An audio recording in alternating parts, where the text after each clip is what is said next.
Hey everyone, and welcome to episode 42 of the Video Games Ahoy Podcast. My name is Jonathan Radford, and today I'm joined by Daf Gape. Good day. Daf Weeks. Good afternoon. And Zach Hamilton. Good evening. Oh, I like that. How are you doing, gents? Yeah, man. Very well, thank you. I like that. Yeah. There's a lot of green going on here. Just realised I'm really enjoying the backgrounds, the green backgrounds. And then obviously, Video Games Ahoy. Yeah. Zach lives with a bow. Zach lives with a bow. Representing. No one drew this. This is just where I live. It's just outside. It's just outside the boat. Should we get started, boys? Should we just talk about the podcast? Should we just Absolutely. Nice? Yeah, we'll just kick off straight away. If you are listening to us for the very first time, hi, how are you doing? We're Video Games Ahoy, and if you know us well, then welcome back. Always it's great to have you back. We put these episodes out every Saturday, where you can listen to us via the podcast hosting site of your choice. But if you want to see these faces, then check us out on that YouTube. The YouTubes. We just added a new funky video for the background as well. It looks very snazzy. So check that out. It's really cool. And also, if you want to chat to us, well, my friends, there is an opportunity that you can't miss. We've got a Discord. Maybe we'll chuck some information just below there, and you can join a Discord and come say hi. We've got like 50 people at the moment. Like, there's a lot of cool cats in there. In 3 days, not bad. There we are. Yeah, it's pretty good. There's a lot of cool cats in our Discord. So check that out. Of kittens. Check that out as well. We set that up for our friends, our patrons, and the subscribers. And speaking of patrons, we'll have a nice chat about that at the end of the podcast and everything we offer over on that Patreon website. But to everyone that does contribute, thank you so much. We're very grateful. We love you. And yeah, that's it. Right, let's talk about the news. Let's just get into it. Let's talk about the news. I actually don't know if you guys heard about what's happened with CD Projekt Red, because there's been a lot of crazy stuff happening over there. So I'm just going to read this statement out. CD Projekt has released a statement explaining it's been the victim of a targeted cyber attack with some of its internal systems compromised. Emma Kent from Eurogamer wrote that they claim to have gained access to the source codes from CD Projekt's Perforce server for Cyberpunk 2077, Witcher 3, Gwent, and the unreleased version of Witcher 3. They also claim to have gained access to all of CD Projekt's documents relating to accounting, administration, legal, HR, investor relations, and more, although the exact nature of these isn't detailed. The note demands CD Projekt contact the sender or face the public release of the source codes and documents.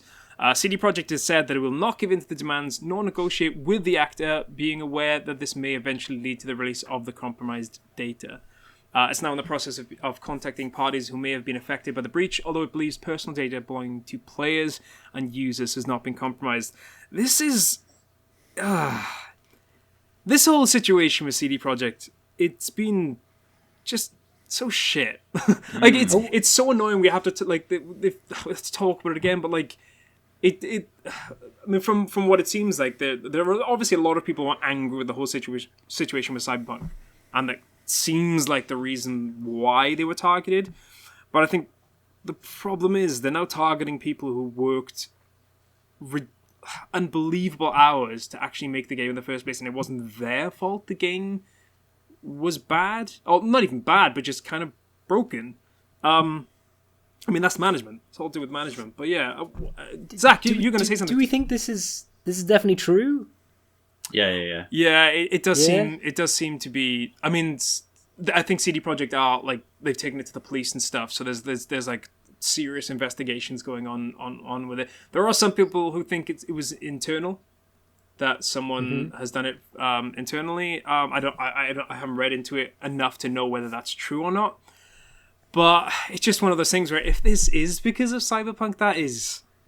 It is? Have you read the ransom note? I did read the ransom note. It's absolutely about Cyberpunk. Some arsehole in the middle of nowhere has got a bright idea to just hack into their servers and take a bunch of shit and hold it to ransom until they pay them what they want. And the ransom note it's hilarious. Like, it is pretty funny. Written poorly, and it's just like, don't release shitty games. And it's like...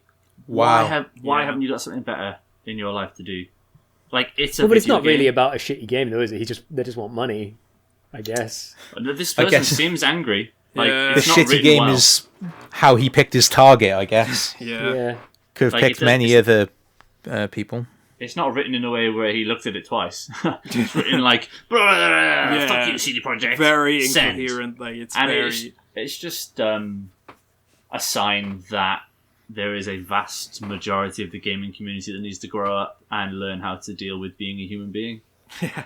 I can't believe we're still talking about this fucking game. I know, man. Oh, do you know what? And do you know the crazy thing is as well is that like so again I've obviously played the game and it doesn't work perfectly for me on the PS5. Completely understand that I'm privileged in the sense that I have a PS5 and it does work.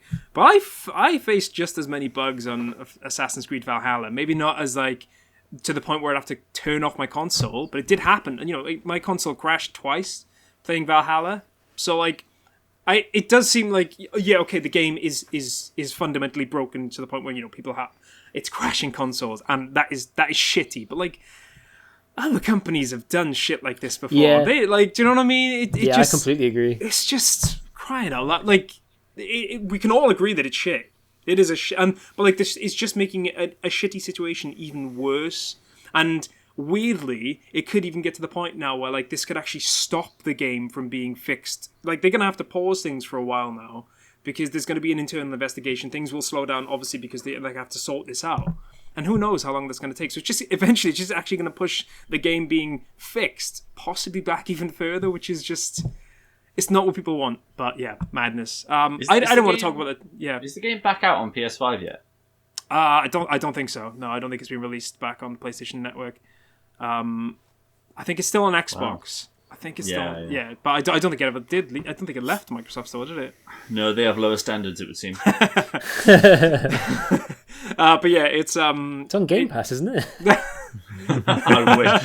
It was a funny thing with Jonny. I don't know if you can talk about it. I think it was a couple of weeks ago now, actually, where Xbox accidentally put everything on Game Pass for a day. Oh, they did, yeah. They did everything. They're like everything's unlocked. Like, you can play anything on Game Pass. Wow, Not for a whole brilliant. day, maybe like an hour or something. They're just like, nope, let's not. I was just waiting for Daf Gape's tweet, just like, Game Pass! Everything! It's just borrowing the Smash Ultimate. Everyone is here! Yeah, awesome. Right, we're going to move on from that because I don't want to talk about that too long. It's shitty that it's happened. It's shitty that it's continuing to happen, and we just want it to end. Anyway, this is something more interesting. It's still not. I don't know how I feel about this. So I'm gonna put this guys to you. Okay. So Warner Brother Games, as reported by IGN's John Ryan, have finally managed to secure a patent for the franchise's signature Nemesis system. The patent, filed as Nemesis characters, Nemesis forts, social vendettas, and followers in computer games, effectively codifies the functions of Monolith's Nemesis system and the sum of its parts as the property of Warner Brothers. I know that might sound confusing. It will be summed up shortly, because I read that and went, what? Originally. While the language in the application is fairly obtuse, as most patent claims tend to be, the short version is that the patent covers a system of featuring procedurally generated NPCs that exist in a hierarchy and interact with and will remember the actions of players, have their appearance behavior altered by players, and whose place in that hierarchy can change and affect the position of other NPCs in said hierarchy. Okay, hopefully that's helpful and helping people understand it, because it can be quite confusing with exactly what they patented. Anyway, it gained a lot of traction online from developers, with game designer Mike Bithell tweeting, "This is really gross, especially for a franchise that built its brilliant Nemesis system on top of a whole heap of mechanics replicated from other games.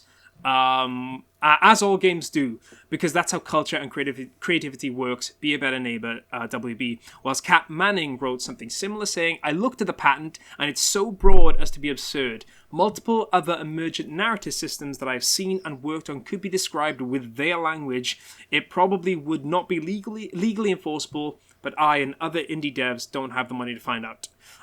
Essentially, what it does seem like more than anything is the broad nature of the patent and the impact it could have is mainly focused on like indie developers. Like that does seem like the people who it would impact the most, in the sense that, like, from what it seems like, already indie developers are worried that if they do anything close enough and don't get permission, they're going to get sued.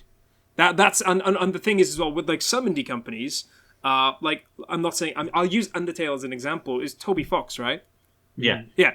Made the entire game by himself. There was no one else with him, right? I'm fairly sure that's how it went. He released it, made it, released it, and put it up by himself. He wouldn't have a press secretary, wouldn't have a legal advisor, he wouldn't have any of those things where anything, like if he stepped on anyone's toes or did something illegal, he wouldn't have known really, because how would you have known that? But yeah, I just thought it's something interesting to talk about because I can see why Warner Brothers did it, and it's one of those things where, like, yeah, okay, they made the system, they made it, and that's great. But at the same time, I don't know. I don't know. What do you guys think? I think it is complicated. Yeah. And it is grimy because, like, imagine, and I know this hasn't happened, but imagine if every company went round and patented everything that they did first. Oh, Nintendo, like. I mean, you wouldn't be able to jump. No. You wouldn't be able to double jump. Like, how many games have a double jump in them? Like, yep. there was a first game. Yep. There was a first, because no one thinks, oh, you know what would be cool? Jumping in midair. Yeah. Like, someone did that first. Mm. And so we could be living in a world where there isn't a double jump because someone patented it. Yeah. But instead we have thousands of brilliant games. And the Middle-earth Shadow of Mordor and Middle-earth Shadow of War, I actually really, really enjoyed Shadow of Mordor. They're great but it's games. Assassin's Creed. It's Assassin's Creed with a cool Nemesis system. Yeah. Like, this Nemesis system is really cool, and it's the first thing I played on the Xbox One where I went, oh, this is next-gen. Mm. This Nemesis system they got is the first next-gen thing I've seen. Mm. And, yeah, it's gross, but I'm not 100% against companies making really, truly unique things and being like, yeah, that's how it is. I don't think it's in anyone's best interest, though, because, as you say, you know what I mean? Like, if they say, right, we're going to have the Nemesis system, that's ours, well, then Assassin's Creed turns around and goes, right, well, you're not allowed to have any everything that leads up mechanics. to that, yeah. So then they go, right, well, all we've got is this, you know, the Nemesis system is cool, but it's nothing without good combat and good stealth mechanics, you know what I mean? That's... While the Nemesis system is what makes it unique, it's not at the core of what the game is. Yeah. You know, the game at its heart is a stealth sort of... Yeah.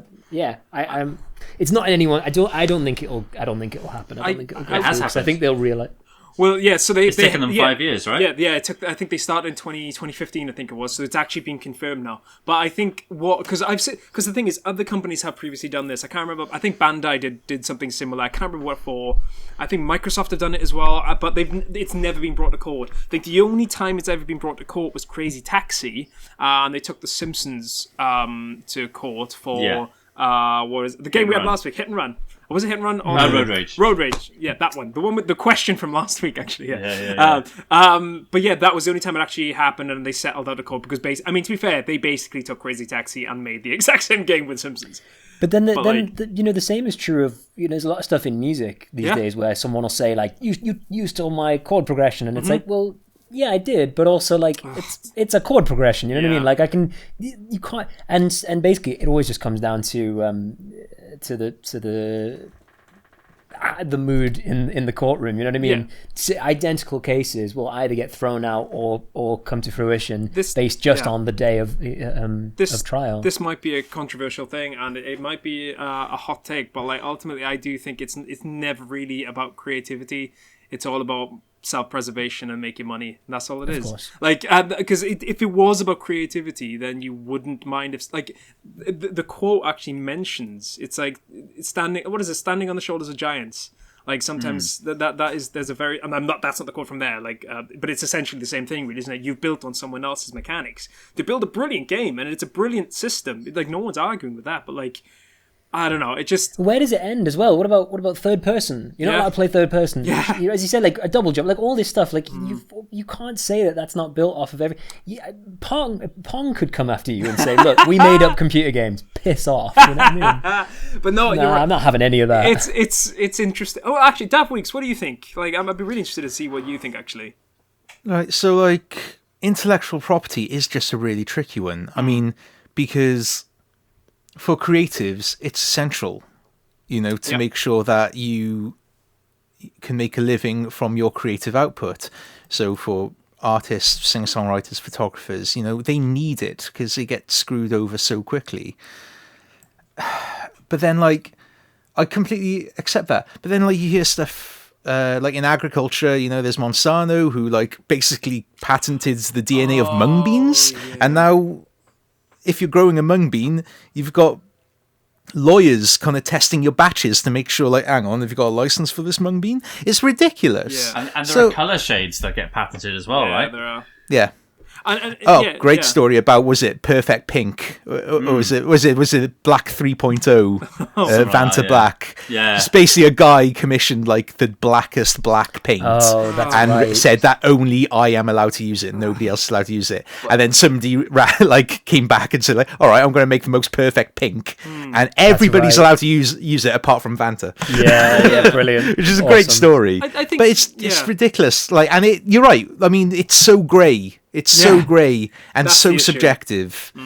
Like, what's too novel, what's too broad, what's too specific. And I think the interesting thing as well is like, I was thinking about it earlier, because again, I do understand from a sense that, like you say, you've got to protect what you've made, and you don't like it. I think it's one of those things where if someone is copying your game, like every single story beat, everything is copied, then fair enough, that can't be done. But like when it's something like that, it's like, who's to say that someone at the very same time wasn't independently and unknowingly coming up with the exact same system? Possibly even before that, they just don't have the money and the resources to like put it on a level where that was. I don't know. It's and on top of that, I mean, as you say, like, Dav, if you're an independent, if you're one person who's trying to make a living, there's a difference between that and Warner Brothers. Like, come on, those are different games. Like, someone who just wants to make art for a living is not the same as some massive company who's making.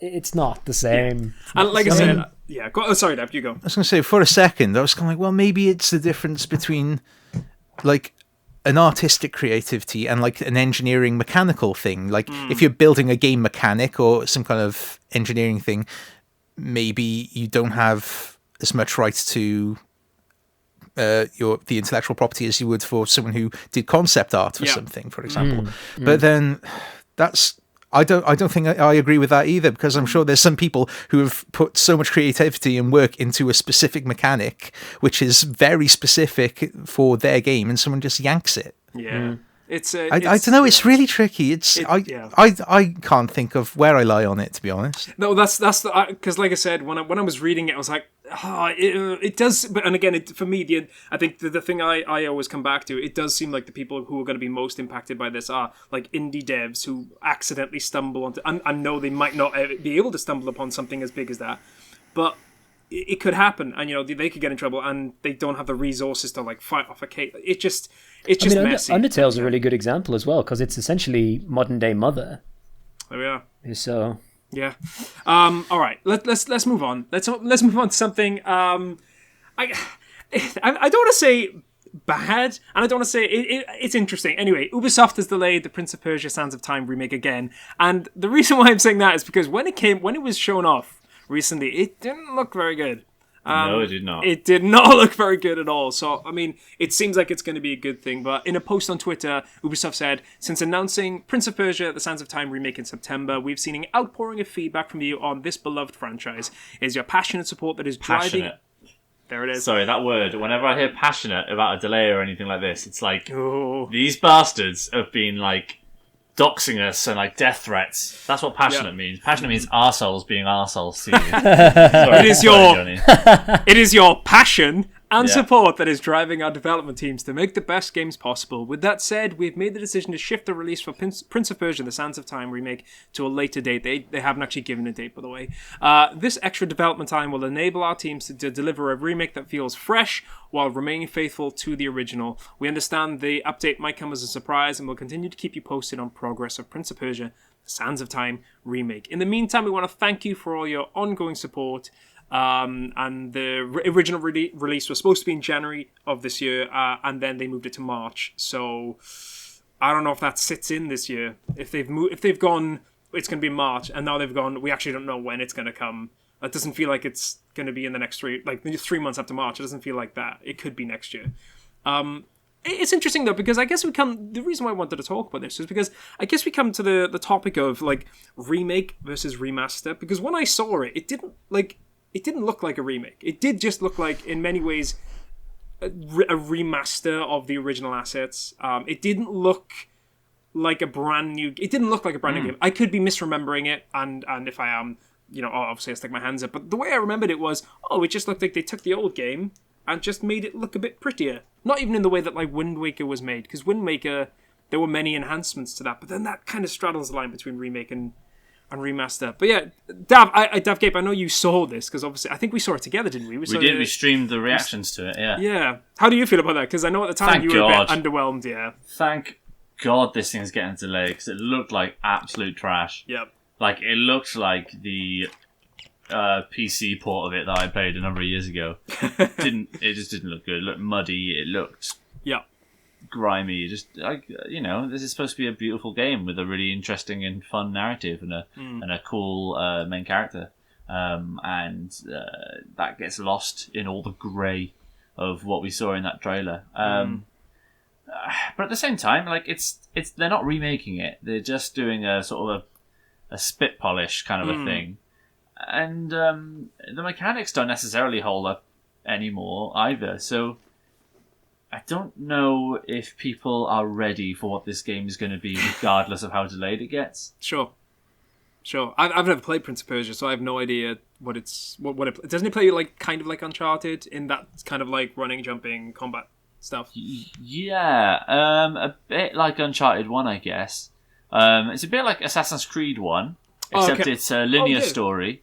And there's a time rewind mechanic. Yeah. But that time rewind mechanic has been taken by other teams and developers and made into a much better thing. So it's lucky they didn't patent it. But but yeah, I don't know. I don't know if that game's going to hold up. But a delay can't hurt this game. Really can't. It's actually really interesting you mentioned Assassin's Creed, because I remember a really cool fact. It was supposed to be a spin-off game of Prince of Persia, Assassin's Creed. It wasn't Assassin's Creed until quite a little bit later on. So yeah, it was supposed to be Prince of Persia.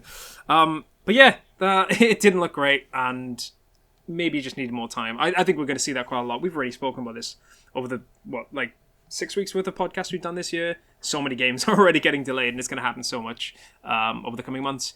Right, Christopher Dring over on GamesIndustry.biz has some good news for UK Xboxers and Daf Gape. And that's the Xbox Series X was the best-selling console in the UK in January. He wrote, console sales in the UK jumped 148% in January compared to the year before. Chart specialist GFK reveals that over 150,000 games machines were sold during the last month. That's pretty impressive for the UK. The Xbox Series machines sold best for the first time, followed by Nintendo Switch. Nintendo Switch sales were up 21% over the same period the year before. The PS5 is narrowly behind in third place, though it should be noted the machine was almost entirely out of stock during the first 2 weeks of the year. Indeed, PS5 and Xbox Series X and Xbox Series S and X are severely supply constrained, and their sales performance is largely decided by how many units are released to retailers during any given period. Yeah, some good news for Xbox. Yeah, I think there's two interesting things to take away from this, for me anyway. Is one that it was just the Series X, not Series X and S that topped the charts. It just says the series as a whole. Okay, well that's a little skewed then, isn't it? But it is, yeah. But also that at this point in time, the sales of both of these Xboxes and PlayStation 5s, it's just down to how many they put out there. Yeah, because they sell out instantly. PS5s and Xbox Series S and X's. So however many you put out, that's how many you're selling. So I think what the story is here is not about a success of Series X. It's like, how are both of these companies doing with getting the systems out? Sure. No, that's a really good point as well. And if you think about it as well, if they were given, let's just say they were given a specific number, that number, in theory, was supposed to last them from, January to the end of February, but it's selling in one day, then it's going to boost the sales for January, because you're totally right, Dab. I'm still shocked to this day that me and you were able to get a PS5 and an Xbox as easy as we did. And I'm not saying it was easy. I had to spend, 4 hours, watching everything, but I still managed to get one, and you managed to get an Xbox, and it's Yeah, it's crazy. But yeah, it's just good. I think it's good that all three of them are at least pushing each other. I mean, the Switch is just nonsense, really. It's just gonna keep being up there. Yep. Zach, buy a Switch. Man, I can't. I think you'll get one eventually, won't you? Yeah, there's nothing I want to play right now on the Switch, especially like. I was gonna say Breath of the Wild 2, but. Well, see, that'll be when it comes. To be honest, it'll be Breath of the Wild 2. Almost certainly, that'll be the day. What if they release it with the Switch Pro? Would you get the Switch Pro or the old Switch? It would depend what the Switch Pro really was. Because if it was just basically the Switch, I'd be going, well, price of the Switch will be down. Yeah, this is probably for the best. Do you but if have it really does TV? feel like say again. Do you have a 4K TV? I don't, although maybe we'll get one for the new flat when we move in. Yeah, I was going to say, if you don't have one, then I guess at the same time, there's like a Switch Pro is only really... I mean, realistically, that's what everyone seems to be thinking it's aiming for, is 4K visuals. Yeah. So that might be... if you haven't got a 4K TV, it's probably going to be like $100 cheaper. I guess they'll probably do a slightly bigger screen on the handheld, would be the other thing. Which, I don't know. I don't know if it would sway it for me. I like my old Switch. It was all right. Yeah. And I'm fine with... I mean, I haven't played anything on at 4K, which I guess you guys have been doing since you got your new consoles, huh? Yeah, it's like... yeah, I can Honestly, I haven't I can imagine it being one of those things where you go over that line, then going back to 1080p is just honestly a mess. Yeah. And what's more than that is the HDR, and then what's more than both of those is 60 frames a second. 60 frames a second is ruining 60 games frames for me. a second. It's ruining games for me. I can't. Honestly, Yeah. it's... I'll give you an example of Rosie as well, like, because she, because we'd spoken for a long time about getting a new TV, and she's not really bothered about that. And like, I don't like buying anything. Like PS5 is fine because I know that's mine, but with the TV, that's both, it's both of us. And she was like, I don't think we necessarily need one, and it was a valid argument. But it was just coming to this to lockdown recently, and I knew we were going to be indoors for like 2-3 months. Yeah. I was like, I think maybe now we should. And she goes, okay. Yeah. And honestly, we've actually been rewatching all of the Marvel films in chronological order ever since we've had the 4K TV, and we just finished Iron Man 3 today, actually. And honestly, the difference is just you can't unnotice it when you notice it, and it's the same with 60 frames per second, as Daf said. You can't unnotice it. Do you guys stream in 60 frames per second as well, or no? Sometimes I do, yes. Sometimes. If I'm on my own, I will be. Yeah. If I'm playing my PS5 and I'm playing I know I'm playing on my own, then I'll stream in 60. Because 60 FPS has been like, I feel like that's been beyond a gate that for a really long time. You know what I mean? Like forever, people have been talking about like, I just want to get to 60 frames a second. But now that it's on a home console, because of course you could do it on a PC, but not without spending quite a good deal of money, and also kind of knowing what you're talking about. You know what I mean? Yeah. Like it's not kind of like PC gaming at 60 frames per second is not entry level gaming. You know? What I mean? God no. But you can get 120 frames a second now on these consoles. You can get 120, yeah. On a PC? Gears 5 is 120 frames. Yeah, Gears 5, yeah. Wow. Something else as well. What does that even look like? I don't know, because I've only got a 60 frames monitor. I've got a 144 hertz laptop, but if I put it through to my laptop, I couldn't get the 4K. I could only get 120 frames. It's like, yeah. I would argue that, that is limiting... That diminishing returns on that. Yeah. I mean, 60 frames per second. Because, beyond that, your eye literally cannot differentiate one frame from another. Yeah. Your eyes have, 0.02 seconds of retention, hence why 24 frames is a standard for film. And, there's a point where it's just numbers that have no difference. Yeah. And I think it's probably over 60. I mean, I don't know how much better 100 hertz is than 60. So the difference is for competitive multiplayer, 60 to 120 apparently is a massive difference, because when you're that sort of 15-year-old kid hyped up on Adderall and caffeine and suddenly 120 frames a second and the world slows down Matrix mode and you're like yep. Right, so it's for the more evolved Gen Zers among us. Yeah. All the kids that have haircuts like us, but they can't grow the beards like us. Yeah, that's right.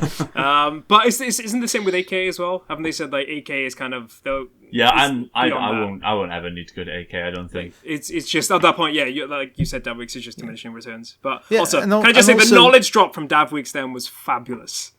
Well, It was beautiful. But like, it's a case of when it comes to like 4K, 8K and stuff, we're talking about the size of the screen. You're never going to need a screen in your living room more than however big your screen is. Because it's going to hurt your neck. It's not just size of screen, but it's also distance you are from the screen. Yeah. Like, I'm literally just over an arm's reach away from my monitor, right, where I play and stream from. Arguably, I don't need 4K at this distance. Arguably, my eyes aren't really getting much back from 4K. But I don't care. It still looks nice. But it's one of those things. I mean, if we go back to like rewind to sort of 90s era consoles, it was always about just having the bigger number. You know what I mean? This one's 16 bits. This one's 32 bits. You know what I mean? And it does have a little bit of that feeling about it. Like, absolutely. Like we do still just want to have the next big.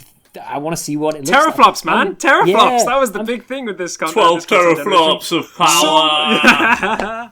All right. So with these last couple of topics now, I'm just going to fly through them as quickly as possible. We've only got 3 left. This is just a question. I just want a yes or no for you guys. This is actually something that Dav brought up in the very first podcast of this year. And it might be answered this week. So, according to Bloomberg's Jason Schreier, EA will decide Anthem's fate this week. Basically, Anthem, the multiplayer game by EA-owned developer BioWare, launched in February 2019 to poor reviews, and in the following months, BioWare put together a small team to overhaul the game. Basically, the executive producer left.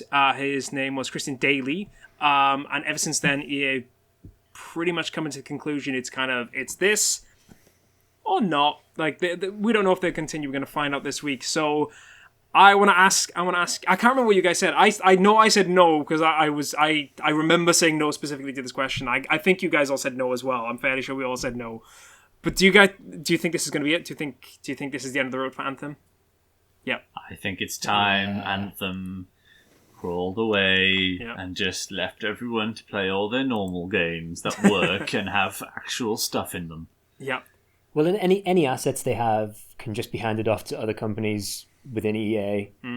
Yep. Yeah. That was garbage Frostbite engine. It must be gone. We're talking like money when it comes to EA and big games like that. And if it's not making money, it's not going to stay. Yeah, it's dead, isn't it? It's got to be hemorrhaging at this stage. And I think the thing as well is that Mass Effect. I think Mass Effect it is getting a new game, and if they just Dragon Age as well. Dragon Age. If they're taking away resources from a game that people didn't like and is dead. When there's 2 games that I know people are going to buy, even though the last Mass Effect game was garbage.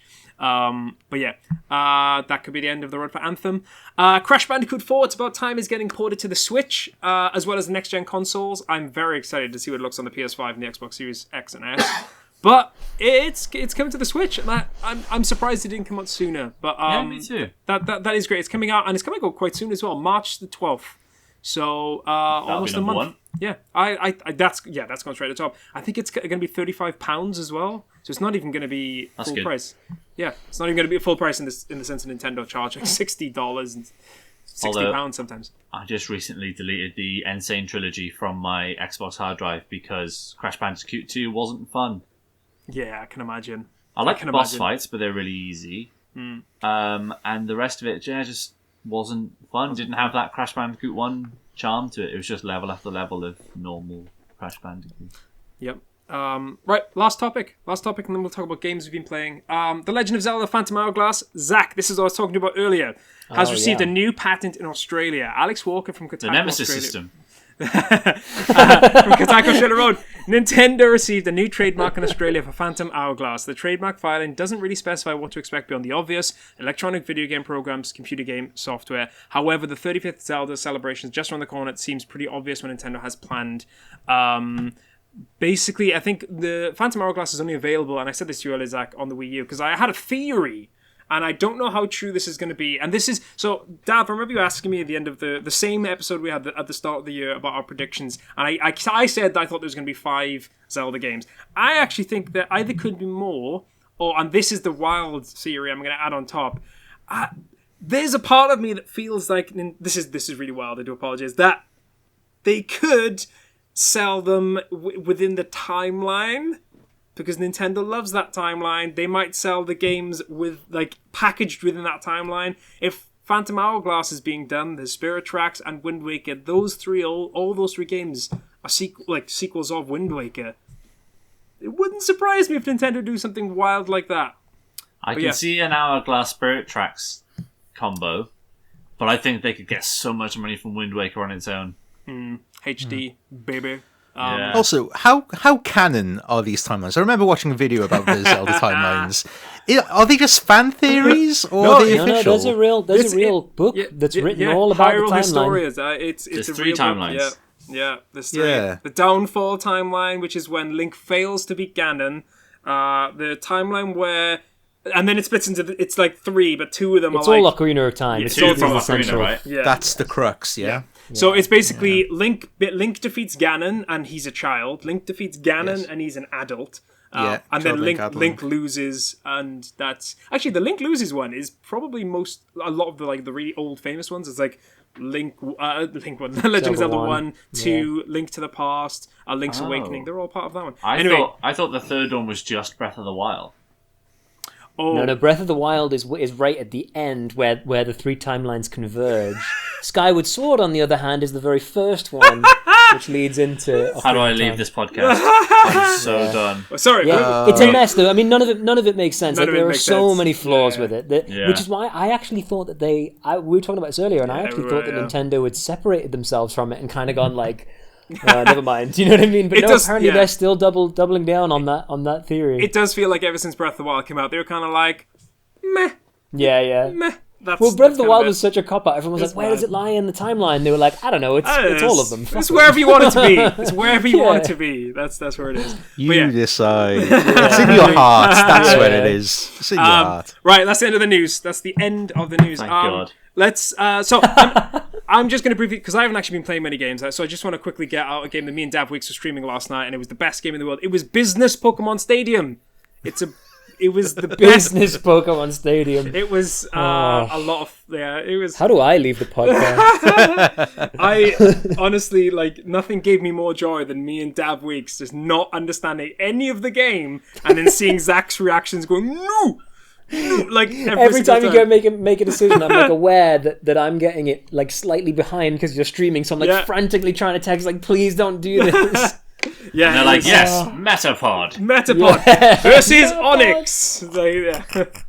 That was fun. You know what? In its own special, unique way, it made perfect sense. It made perfect sense. There were so many of them as well, where we were just we need to spark up a conversation. Thunderbolt, baby. There was so many of those. But Pokemon Stadium's... I will say this. Pokemon Stadium was a lot of fun, but it's way more fun in multiplayer than single player, because there wasn't really much content for single players. When I was looking through, when we were looking through, we're there's really not much. Once you've beaten the gym leaders, you can do collect some badges and stuff. That's pretty much it. But most of the fun is in multiplayer. The best thing about Pokemon Stadium was hooking up your Game Boy game and getting to get your Pokemon team from the Game Boy game into Pokemon Stadium, seeing them in 3D. Yeah. That was the thing. I think I have it was that less adapter. a game, more a tech. You know? Yeah. It's my level 100 Charizard, it's real! I can touch it! Exactly. I actually do have that little connector thing. I don't know. I don't have a memory card. I think you can also play the game on your big telly as well. Yeah, you can. Yeah. So I guess it does have more beyond the game itself. I mean, it was still a lot of fun, but it's from my experience playing it last night and previously, multiplayer is where it's at. That's where all the fun comes from. But it was still fun. Business Pokemon Stadium. Anyone want to go next? I'm done. I've literally not played anything else other than GoldenEye, but I'll go. Daf Weeks, go. Business Pokemon Stadium. I mean, that was awesome. I mean, I agree. That was really fun. That's I had more fun playing our version of Pokemon than actually playing Pokemon. No, but what I've just been playing today, funny enough, was a game I mentioned a while ago, but I haven't really gone back to it for a while, is Katana Zero. This little indie game. Nice. This little indie game. And I'm terrible at it, quite frankly. We were talking about Gen Z prodigies who can like see between frames and only operate at 120 hertz. You kind of need that. You need the reflexes of a small child, and I don't have that. But I'm persevering, and it looks really nice. It does look, beautiful, kind of synthwave 80s inspired thing. You're a samurai going around office blocks slicing people and blood is spraying up the walls. And you have to like do barrel rolls through like laser beam fields and shit like that. It's, it's bonkers. But it's pretty nice, actually. It looks great. And I will recommend it because I know there's going to be a lot of people who this is right up their street. Yeah. And also it's got that thing where you die, you're straight back in. Nice. There's no reload time. It's just, boom, you hit it. Oh, well, back to the start. Which is infuriating. But at least you don't have to wait for reloads because the game just wouldn't work otherwise. Yeah. But I think the sections are too long for how far it kicks you back. Oh. Which is really annoying because, like, I got to the end of a bit and there was an NPC at the end and we had a conversation, and then I ran into a laser after that conversation and I thought, it'll kick me back to that conversation. No. It took me all the way back to the start. I had to get through, talk to the NPC again. It's like, no. Yeah. Brutal. No. Surely that's a punctuation point where you just get kicked back into the game. Surely. Was it the same conversation as well? Was it the same conversation? No, they abridged the conversation. So the NPC, I think this guy, I had to chat with him and he jumped off a balcony. And now I just walk in and he jumps off a balcony. Right. But it's still annoying. It's yeah. But they're aware of it. If they abridge that, they're at least aware of it. In which case, which is odd. Like that was a choice. Yeah. That I have to do that again. Yeah. And I don't know. Bad choice. I know, that frustrated me. Like thematically, the whole kicking back in at the start, they kind of acknowledge it because essentially your character is planning what they're gonna do. Right. And then if you die, it's as if he goes, "Ooh, that won't work. What if I tried it this way?" That's quite cool, that is. That's like Prince of Persia, because Prince of Persia would be like, "Oh no, it didn't happen like that whenever you died." Like he's retelling the story. He's like, "No, that's not how it happened. Right. I didn't get killed off that edge." No. But no, that's interesting. That's a nice way to think about it. So you plan the whole route and then he does it. And then it does it. Yeah, I have a feeling it's a game you'd really like to have. Uh-oh. I think you dig it. Uh-oh. It's on Game Pass. Uh-oh. Check it out. Dav, we missed you last week with your little notebook. Yeah. I think we all mentioned it was Buzzword Central last week. Oh, yeah. But I also feel like it was because you weren't here. We felt like we had to use them. Get him out. Awesome. I know I have a couple of friends who played that previously, and they've all said it's a fun game. Like, it's a good game. So you're enjoying, right? Like, it seems. I'm enjoying it. I like it, right. and I will persevere until I literally can't play it anymore. I literally can't work quick enough. It's weird because I do think you'd like Hades, like just based on what you've said, and like Hades kind of does that, but then also when you die, like it does send you back to the start and you do have to start all over again, but like the conversation's changing it and they kind of like take the piss out of you for that, like, oh, you lost to this person, you must be shit, and maybe try that as well, because I think I've said it to all of you, I think you'd all love Hades. It's fucking great. Awesome. Dav, Zach? Anyone? Either? Yeah. None? I've got a few things, but I'll try and keep it short and sweet. So I managed to contact EA Help and found a lovely person called Sahit who actually managed to get me to access my EA account again, so I can actually play EA games. Oh, that's nice. Hey. Fifth time lucky, and he was like, "Don't worry about it. I'm going to do what I can. We got this." And I was like, "Oh, Sahit, you're talking my language, boy." So yes, we got me in. So I instantly bought FIFA and Madden. Madden 21 is exactly the same as Madden 20. I've heard. They've added a new mode, which seems cute. But Madden 21 is just, it still has the same issues. There's been a lot of complaints about that, isn't there? A lot of complaints for basically being the same game. Yeah, they've just sort of put a lot of fluff around it, and ignored what most people... Well, I say most people probably play Ultimate Team because, that's what people do these days. But the franchise mode, like the sort of the heart of the game, just is being untouched, which, fine. But I knew that. Yeah, I knew might that. even say maddening. Hey! Well, a game that has been quite FIFA-ing is FIFA. FIFA 21. So I played that just before this stream, actually. This podcast. And there's a lot of stuff that... It's been a couple of years, but in 2 years, they've done a lot of different stuff in there, from like in-match mechanics to like the career mode. So what you can do... my mate alluded me to this, is pick any player in the world of FIFA and you can instantly retire and become a manager. That's awesome. And so instead of like creating like a real like blob of a man, I'm Aaron Ramsey. Hey! He's a beautiful man, is Aaron Ramsey. He is a beautiful man, yeah. He's from Caerphilly. He is from Caerphilly. So he's the beautiful man that came from Caerphilly. But yeah, so I'm Aaron Ramsey now and I'm the manager of...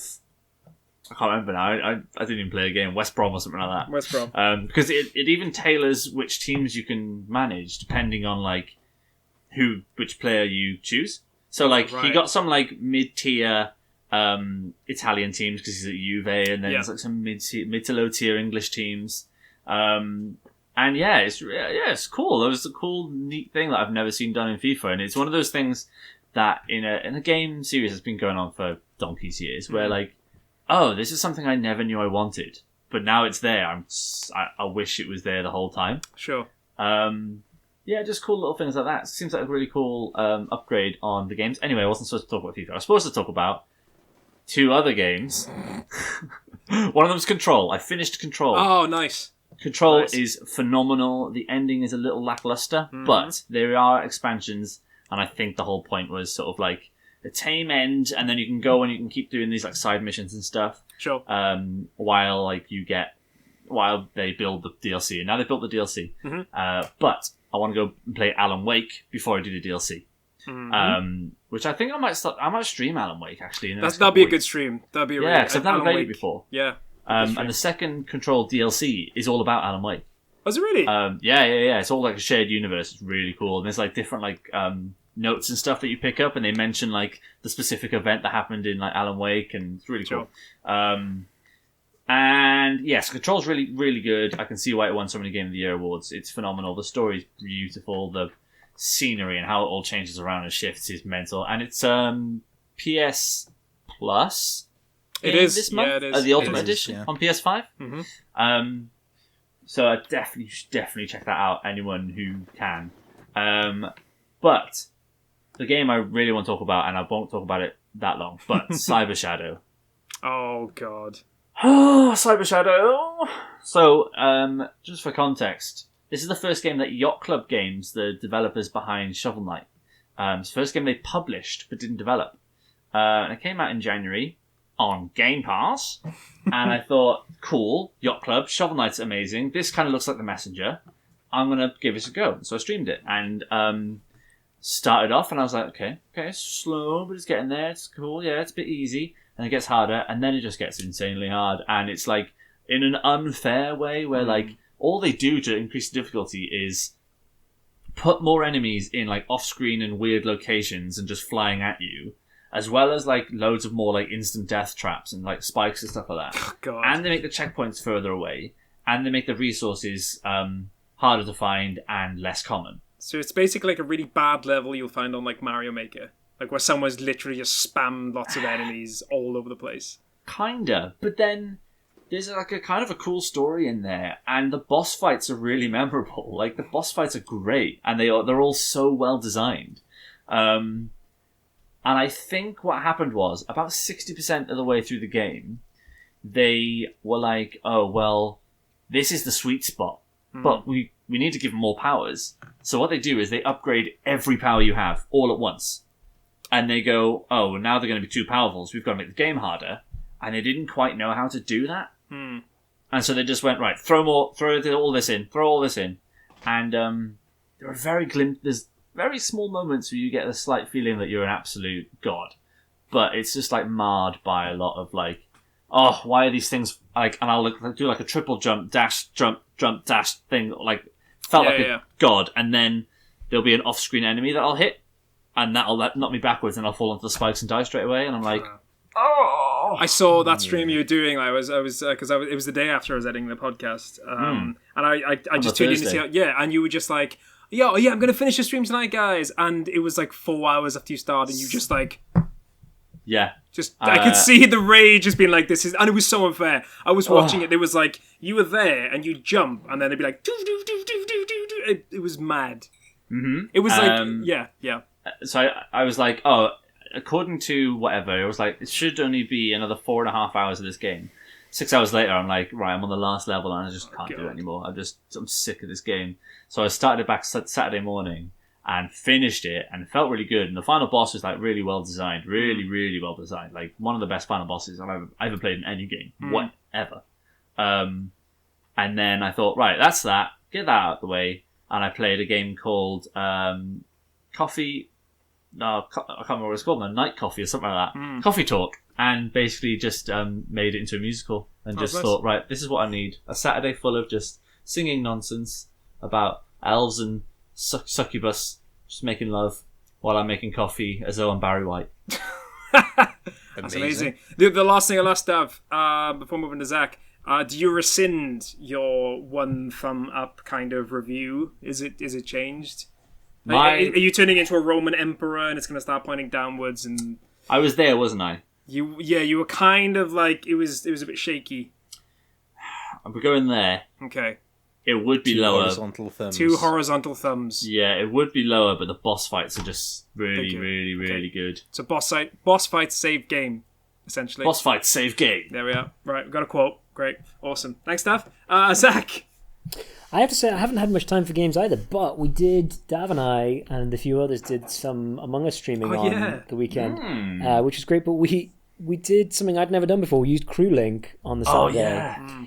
Which is cool. I mean, I feel like we're a little bit behind the curve on this because I think people kind of know what this is already. But I knew that people were doing it and stuff. I didn't really know how it was working. But essentially, someone made a program. I don't think you can do it on your phone or anything, but you can do it on for Steam or whatever. The program basically makes it so if you're near someone in the game, you can hear them, which. Do you know what? It's really detailed. I mean, for one thing, if someone goes from one side to the other, the sound pans. So, like, you could be running back and forth, and it's like panning from left to right. And like they introduced a thing where you can hear people in vents. So if someone's in a vent and they're the killer or whatever, you can hear them, which is really spooky. That's awesome. It leads to a lot of cool stuff. If you've never done it, or if you're bored of Among Us, where you just have to mute yourself. It definitely injects a bit of extra life into it. And if you die, it mutes you, and it unmutes everyone that is still alive when it comes to the discussion bits. It's so well done. It's so cool. It means you don't have to touch your call. The call is all done within the game. It's cool. It's very cool. But again, it means that if someone wants to play on their phone, they can't, basically. Yeah, it's screwed. I think me and Daf Weeks need to get on this Among Us train. We haven't actually on Steam, done it. boys. Yeah, maybe we it would be great to do one with all four of us if we ever get the chance. But that would be fun. I mean, I've got a copy on my phone, but it sounds like I need to upgrade. Well, I was going to say, to be fair, on Sunday we did play it without CrewLink, and it still was a lot of fun. Because we had 10 people. You know what I mean? 10 people. A 10-person game Among Us is always good fun. Yeah, it's good. But I just wanted to mention the CrewLink thing because that was new to me. That is really cool. And it's free as well. If people want to have a go of it, the CrewLink program, apart from the game being £4, is free. And it's a good group of people we were playing. We were playing with Angelo O'Baby. We were playing with Chrissy from Chrissy's Corner. A chicken patty got involved on the Sunday. So sus. But yeah, no, it was a cool group. The Forest was there. Good stuff. Yeah, guys, I think it's time. We're gonna have to. Time. So we're a little bit behind at the moment. Sorry, we're a little bit behind on time. So what I'm gonna do is I'm gonna try and speed through these. Not speed through, but I'm gonna try and race through as many of these as possible. So if you don't know the answer, guess and move on. And the thing that's to me because I always some of these I've got 4, so I might just say the 4 for this one, just because we haven't got loads of time. Yeah. I'll just try. I'll give you 4, and then you can guess from there. And this is all my fault, by the way. We're talking about 1001. No. We were talking about patents and stuff for about 40 minutes. It was totally oh, thank God! It's not the patent podcast. Yeah. All right. Ahoy. All right. Cyberpunk. Just to cyber junk, more like. Anyway. Whoa! Shots fired. I mean, I like that game. I don't know what I'm talking about. I'm talking bullshit. Anyway. So. Last week was a draw. Just to give you a quick recap of what it's been so far. We got Daf Gape with 2 wins. Daf Weeks wasn't here last week, to be fair to him, but he currently has no wins. Zach with 1, and there was a tie last week, so we're going to start straight away. Here we go. Question 1. GTA 5 released an update on sales recently. How many copies of the game have been sold? 135 million, 140 million, 145 million, 150 million. GTA 5 released an update on sales recently. How many copies of the game have been sold? 135 million, 140 million, 145 million, 150 million. Do you guys all have answers? Got an answer. Okay, 3, 2, 1. Presenter Zach. 135. Daf Weeks. 150. Daf Gape. 145. So you all wrong. It's 140. All wrong. You all picked a different one as well. I found that crazy. I've just got something written here because, okay, this is bonkers. Rockstar revealed that 2020 was the title's best-selling year since it launched, all the way back on PlayStation 3 in 2013. What is going on? They sold 10 million copies of the game in 9 months. That makes me like it even less. That bothers me. It just feels like there's some kind of embezzlement or corruption it's online going on. It's all about the online. Like the multi. That is literally where it's all at. Now the same with Red Dead Redemption 2. That's where it's pushing things. How is that its best year then? No, it's best year since the title launched. So it's the best year since the game launched that year. So it's the best year since 2013. But that if only 10 million, that it sold 140 million. Oh no, 10 million in 9 months. So it wasn't a full year. They've sold 10 million in 9 months. It wasn't a full year. So because of their tax year. Yes, the tax year stuff. They've sold way more than that as well. Right. And I think in the first 12 months of the game being released, they sold 50 million copies of the game, something stupid like that. So it's not. Yeah, it's not like that as much as you think. Sure. All right, question number 2. What's the protagonist's name from the Monkey Island series? Is it Do. Okay. Edward Van Helgen, Guybrush Threepwood, Kenny Falmouth, Christopher Kilometer. Right, say those again, because I'm impressed that you made 3 of those up. Edward Van Helgen, Guybrush Threepwood, Kenny Falmouth, Christopher Kilometer. Christopher Kilometer. I really hope that's the one. They all laughed at Christopher Kilometer. Right. Okay. Okay, here we go. 3, 2, 1. Daf Gape, press. What's yours? The second one. Zach? Edward Van Helgen. And Daf Weeks? Guybrush Threepwood. It was Guybrush Threepwood. Yeah. The rest of the characters are actually from the game. They're actually from the series. Okay. I didn't make those up. They're far too clever for me.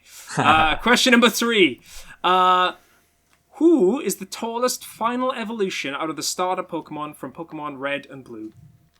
Say it again. You've only got 3 choices. The tallest of the... Yeah, Blastoise, Charizard, Venusaur. Which one of them is tallest? Got it. Oh, fuck. Because the thing about Pokemon scaling is that it's all over the place. If you look at the scaling of Pokemon, it's an absolute shambles. Fucking mess. It's a shambles. Nidoking is smaller than a 10-year-old. Nidoking's awesome, but it's smaller than a 10-year-old. I just love it. So it's like, it's like, genuinely. It's like one of Giovanni's best Pokemon. It's like half his size. All right, 3, 2, 1. Press enter. Dav Weeks go first. Blastoise, Dav Gape, Venusaur, and Zach. It's Charizard. In third place is Blastoise. Sorry, Dav Weeks. It's 1.6 meters tall.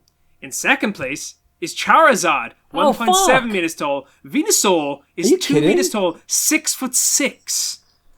This is a Venusaur's a mess. tree. Venusaur's Okay, basically a so tree. honestly, That is a in mess. feet and inches, What did I if say? it helps you understand things, Blastoise is 5'2", Charizard is 5'5", Venusaur is 6'6". Ridiculous.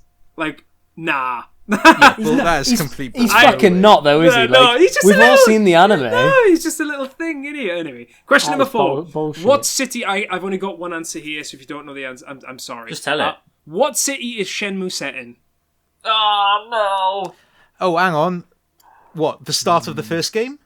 Yes, so the first game. So, what city is Shenmue set in? I looked at this online. Shit. I've only got one answer. What city is Shenmue set in? The first Shenmue game. I do apologize if it's wrong. I looked online. Wait. Which one? Because there's a few different. The main one, the main place. Yeah, I'd say the. So let me. I'll double check. One sec. Because it's all based in one town, isn't it? But the town is in a city. Yes. Okay. Where is it set? China? Japan. It's I'm not saying. Yeah, I can't say because that gives it away. I do apologize. Okay, so where the family dojo is. Oh. So we're going that specific. That specific. So that specific. So it's in a place where the family dojo is. I'm literally reading Wikipedia right now. So all right, I got my that's answer. Okay, 3, 2, 1. Presenter Daf Gape, go first. Murder Tidville. Where the Tidville? Zach Yokosuka. and Daf Weeks. I don't know. I cannot remember, and I'm not going to give a funny one because I'm just angry that I don't know this. Zach, what is it? Yokosuka. It's Yokosuka. It's Yokosuka. Man, because there's two. Because there's Yokosuka and then there's Dobuita. Yeah, so that's the one I was looking Buita at. is That's, the town. Right? so when Shops. I typed in where is Shenmue set on Wikipedia and on Google in general, says Shenmue takes place within Yokosuka, Japan. There we are. Question number 5. Uncharted 4 brought Nate's brother into the series, voiced by Troy Baker. But what's his name? Oh! Oh, what? I do actually have 4 options here. Yes, please. Okay. Yeah. Ben, Dan, Jack, Sam. Ben, Dan, Jack, Sam. Alright. Good to go. Sounds like you're Okay. counting in another language. Ben, Ben, Dan, Jack, Sam. Steve. Steve. All right, here we go. 3, 2, 1. Zach, you're gonna go first. It's Sam. Dav Weeks. Sam. Sam. It's Sam. Sam answer. Sam. Great. Yeah, it is Sam. Great. Question number 6. Which of these games is the highest rated wrestling game according to Metacritic? Hey. Is it, and these are all WWF or WWE games, so I'm going to ignore, I can't be bothered to say that every single time. So is it, and this is an alphabetical order, is it No Mercy? Is it SmackDown? Is it SmackDown 2, Know Your Role? Or is it SmackDown Here Comes the Pain? SmackDown 2, Know Your Role? SmackDown vs. Raw 2006. No Mercy, SmackDown Here Comes the Pain, SmackDown 2, Know Your Role, SmackDown vs. Raw 2006. If it's not this, it's a travesty. Okay, here we go. 3, 2, 1. Presenter. Dav Weeks go first. No Mercy. Dav Gape. Here comes the pain. And Zach. SmackDown vs. Raw 2006. So, in order from worst to best, according to Metacritic, with a score of 85, it's Here Comes the Pain. Oh! In third place, with a score of 86, it's SmackDown vs. Raw 2006. Dang it! I'm sorry, Dav Weeks. In second place, it's No Mercy with 89. And in first place, it's SmackDown 2 Know Your Role. How does No Mercy not win that? How do we all pick different ones and get them all wrong? I was going to say SmackDown 2, because SmackDown 1 was amazing, and then when you get a good sequel, they always get a better score. Yeah, it basically enhanced everything that SmackDown 1 did, and everyone was like, it's amazing! But No Mercy is the best. We'll see next Tuesday. Right, best-selling game on the N64, okay? Is it GoldenEye, The Legend of Zelda Ocarina of Time, Mario Kart 64, or Super Mario 64? Is it GoldenEye, The Legend of Zelda Ocarina of Time, Mario Kart 64, or Super Mario 64? Oh, I think I'm wrong, but I'm going to stick with it. Okay, here we go. 3, 2, 1. Presenter. Dav Weeks go first. Mario 64. Dav Gape. Mario 64. Zach. Mario Kart 64. Is Super Mario 64. Dang it. Finally a Super point. Mario Because it was at launch. It Was was. it launch? true. It was I one of the forgot- only I forgot So, games. it's do you launch, yeah. so actually, the numbers are in fourth place is Ocarina of Time, but 7.6 million.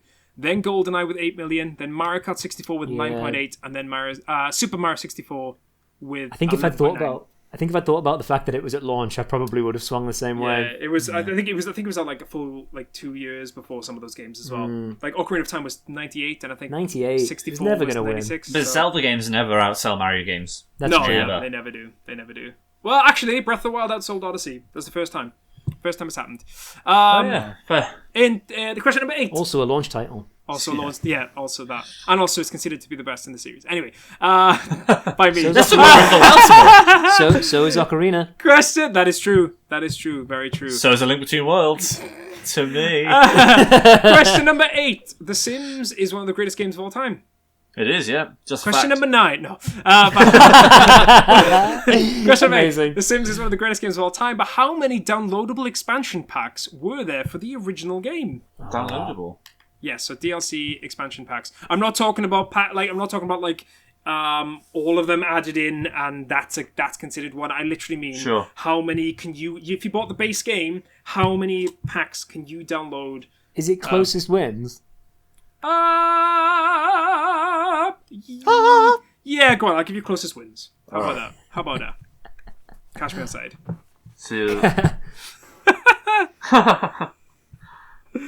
Quickly, Dad, we're running out of time. All right. Here we go. Oh, we're doing all right now. We've sped through 8 questions. No. Make him rush. We can take another make 20 him get minutes. it wrong. Here we go. 3, 2, 1. Presenter Daf Gape, go first. 9. Zach 11. and Daf Weeks. 10. I think If it's it's 10, I'm going to kick myself in Yeah, I the think it's face. 10. Guys, none of you are right. You It was, but Daf Gape gets it because it was 7.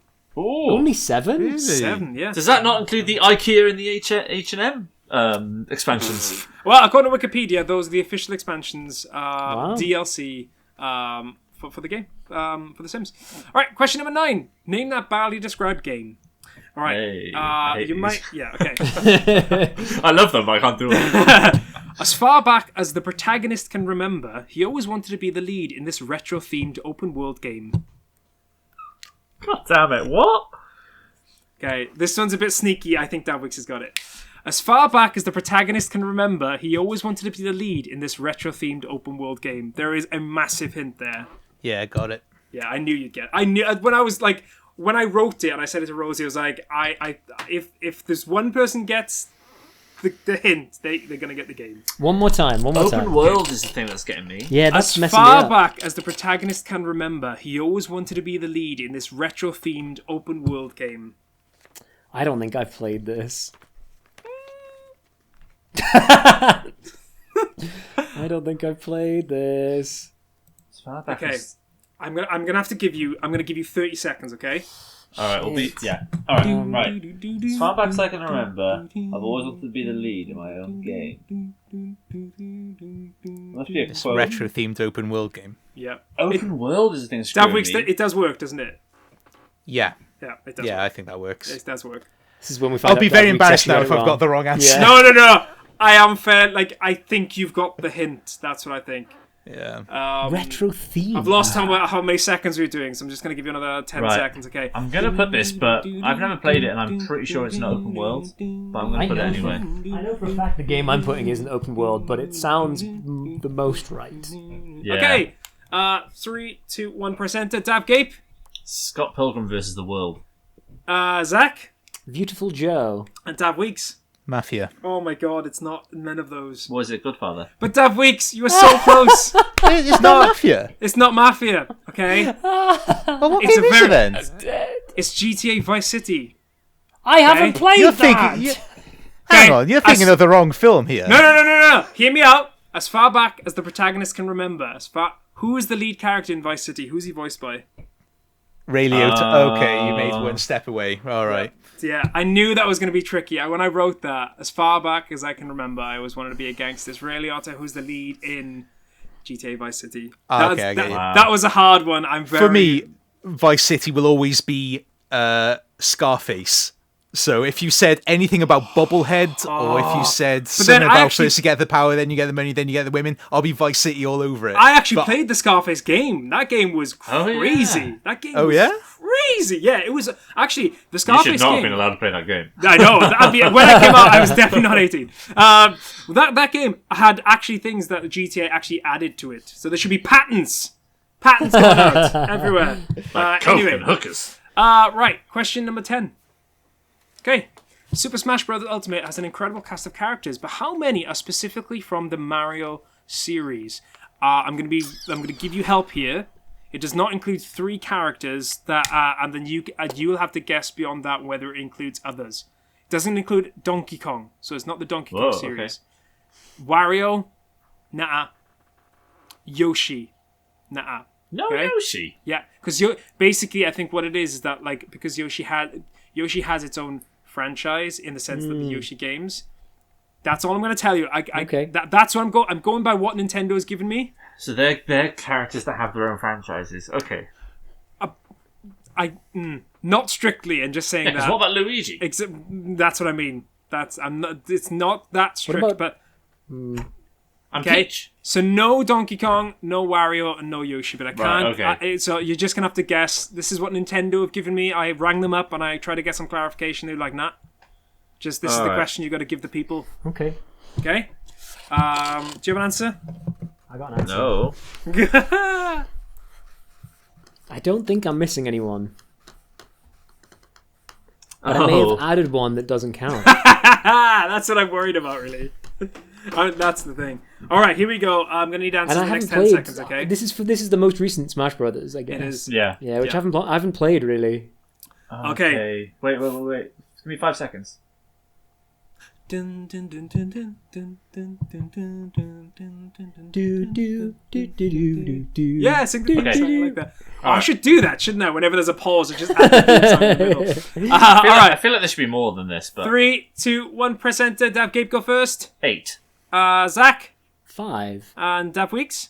6. So this isn't closest to, okay? So Daf, you don't get a point for that, but you are the closest.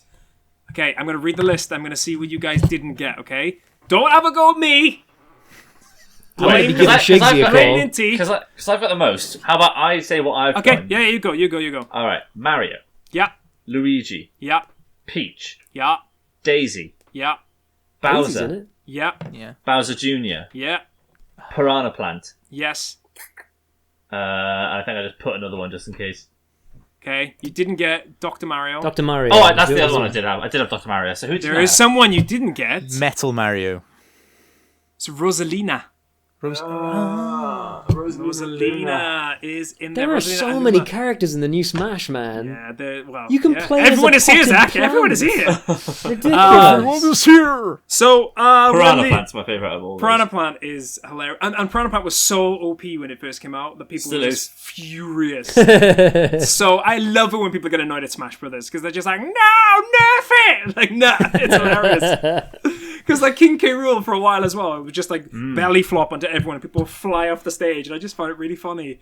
Okay, we're in the same predicament we were in last week. The tie break doesn't help anyone other than Zach and Daf Weeks, because Daf Gape is on 5, Daf Weeks is on 3, and Zach is on 2. So the only thing we can get is a second tie 2 weeks in a row. Oh, I've got to... Right, either me or Zach has to get this then. All right, here we go. So Daf Weeks, if you get this right, you get the tie. If Daf Gape or Zach gets it, then Daf Gape wins. The longest video game marathon in virtual reality was achieved by Colin Cabral, I believe his name is. I do apologize if it's wrong. In Bristol, Rhode Island, USA. But how many hours did he play for? I think I actually watched this. Ooh. He was like aiming to do like quite a long time, I believe. The one thing I would say, remember it's in virtual reality, and as we saw with Zach's stream when he did 2 hours, Zach was almost on a different planet afterwards. So he's not allowed to take the helmet off at all? I can only go by what the Guinness Book of Records said. When I read the Guinness Book of Records, I don't have facts beyond that. All I know is that that's all. Okay. I'm imagining that is the case. Cause, does it seem like they went to the toilet? Well, I imagine they might have kept their headset on. Wow.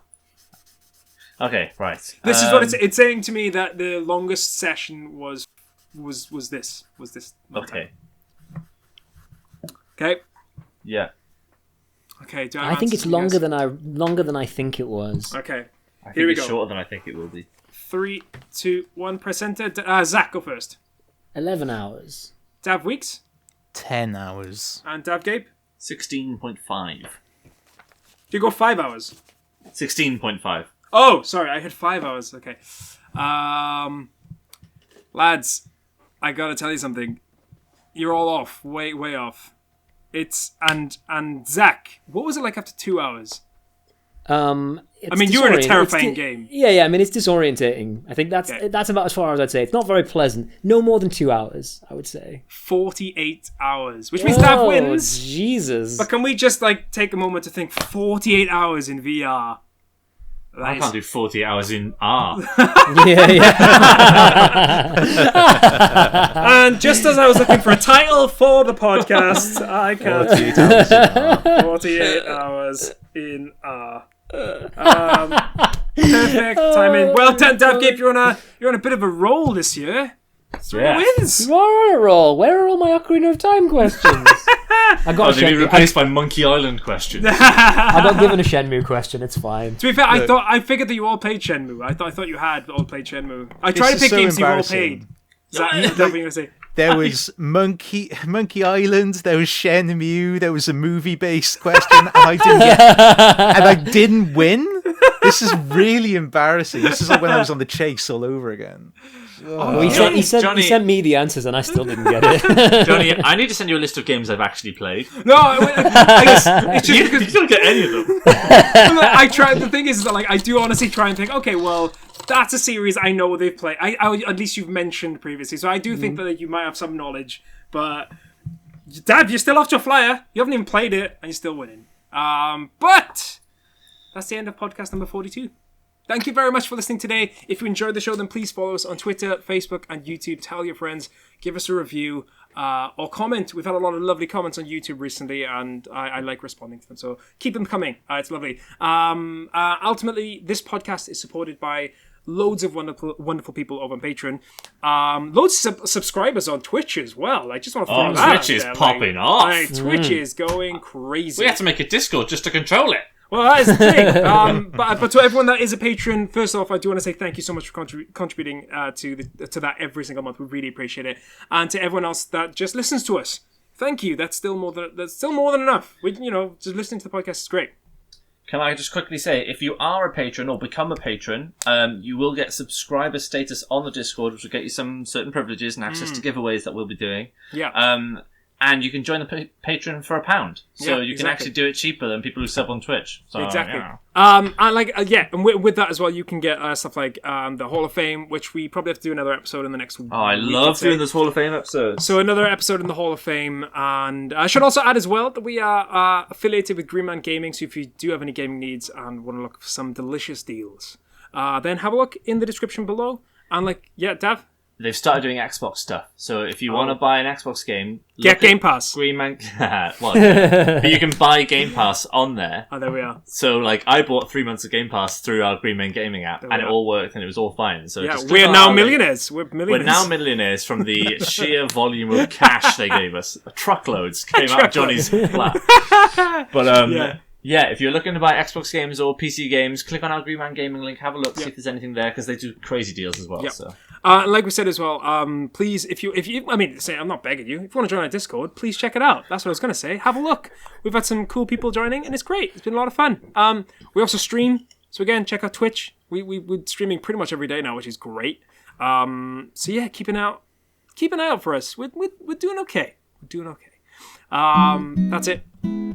We're Video Games Ahoy, and we'll see you next week. Tatty bye.